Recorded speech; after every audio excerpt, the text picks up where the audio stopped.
So let's return to the main topic, objects. Objects are the central abstraction in Python. That means it's the central concept that we're going to be thinking about all the time.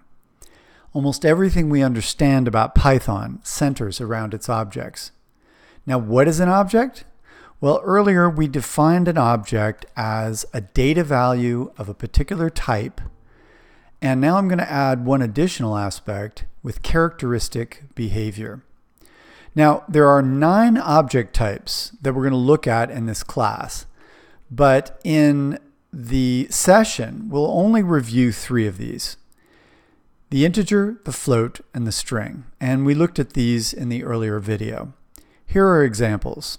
MyInt is a variable pointing to an integer, myFloat to a float, and myXX is pointing to a string. As we talked about with variables, you can name them whatever you want.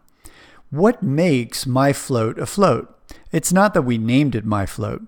It's that it has a decimal point in the definition and when we're assigning it. So the notation itself determines what type we're working with. You should be able to identify which type you're looking at just by the notation. And the quizzing app will help you do this as well. Now, when I say that an object is a data value of a particular type with characteristic behavior, we have already discussed, well, what is a data value? It's going to be a number or a series of characters, and we'll see more later. What does it mean by a particular type? Well, integer, float, or string. You should be able to identify the type.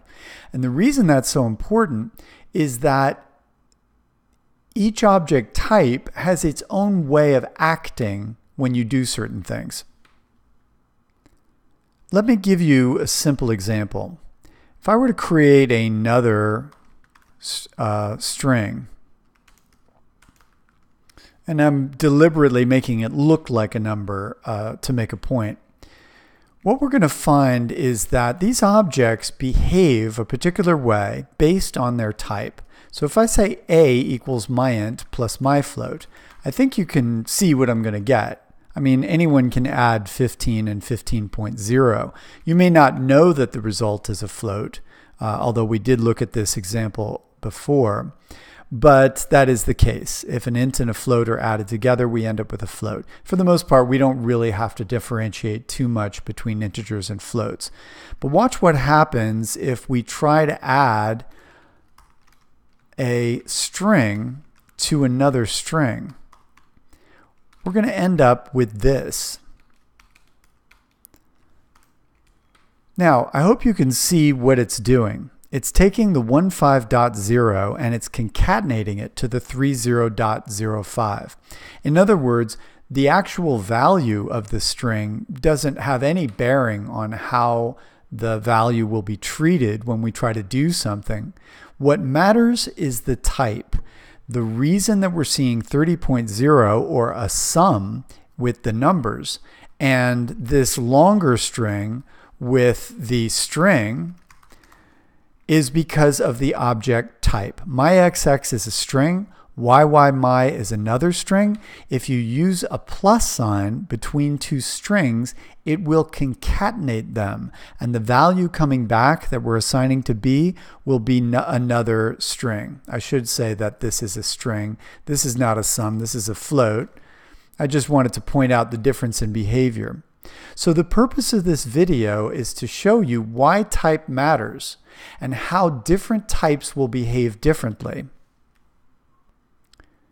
In other words, Python cares a great deal about type. It's an aspect of the language that we say Python is strongly typed.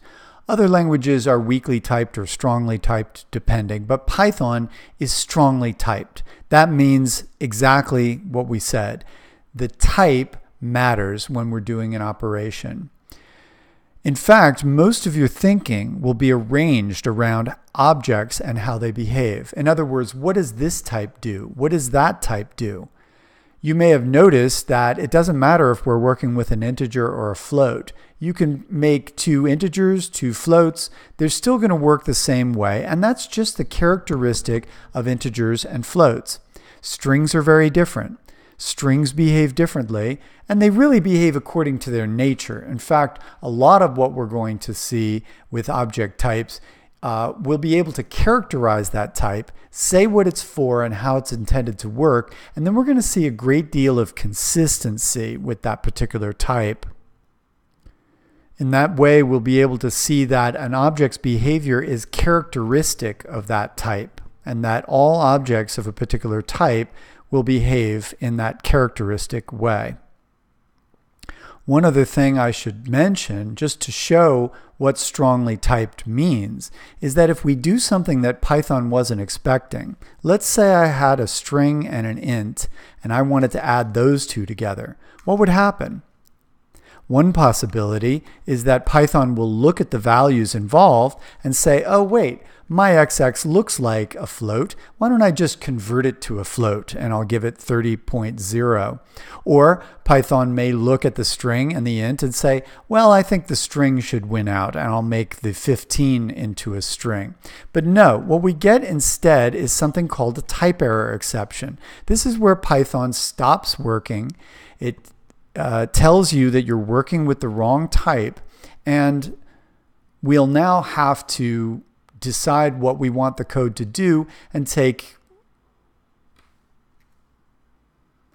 action based on that intention. For example, if we wanted these two to be added as numbers, we would have to convert the string to a float. Or if we wanted them to be concatenated as strings, we would have to convert the 15 from an int to a string.